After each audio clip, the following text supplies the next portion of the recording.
സ്കൂളിൽ music പഠിക്കണമെന്ന ആഗ്രഹത്താൽ musical ക്ലാസ്സിൽ join ചെയ്തൊരു കൊച്ചു പയ്യനെ നിനക്ക് പിയാനോ ലെസൺസ് ഒന്നും അറിയില്ല, നീ ഭയങ്കര ലൗഡാണെന്നൊക്കെ പറഞ്ഞ് ഇറക്കി വിട്ടു. പക്ഷേ അവൻ്റെ ആഗ്രഹം അവനിട്ട് പോയില്ല. ആരെന്തൊക്കെ പറഞ്ഞ് കളിയാക്കിയാലും അവനറിയായിരുന്നു. യൂട്യൂബിൽ സോങ്, റാപ്പ്, കവറുകൾ ഒരു കൂസലും ഇല്ലാതെ അവൻ അപ്ലോഡ് ചെയ്തു. Because he loved it. He didn't give A F about what others think.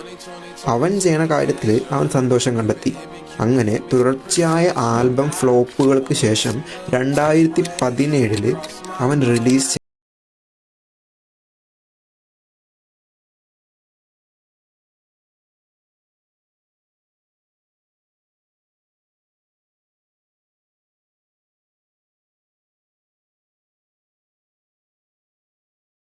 Billboard charts, millions of streams, fans എല്ലാം. അപ്പോഴും നമ്മൾ മനസ്സിലാക്കേണ്ടത് ആ പരാജയങ്ങൾക്കും ഒരു വിലയുണ്ടായിരുന്നു. ആ ഓരോ നിമിഷങ്ങളും അവനെ പഠിപ്പിച്ചുകൊണ്ടിരിക്കുകയായിരുന്നു. നമ്മളൊരു കാര്യം ആദ്യം ചെയ്യുമ്പോൾ എല്ലാവരും നമ്മളെ കളിയാക്കും, അതിപ്പോൾ അങ്ങനെയാണല്ലോ. പക്ഷേ അത് നമുക്ക് ഇഷ്ടമുള്ളതാണെങ്കിൽ അതിനെ പിന്തുടരാൻ നമുക്ക് ആഗ്രഹമുണ്ടെങ്കിൽ അതിനെ വിട്ടുകളയരുത്. Eventually we will be good at it എന്നതിനുള്ള ഏറ്റവും വലിയ ഉദാഹരണമാണ് ഈ പയ്യൻ.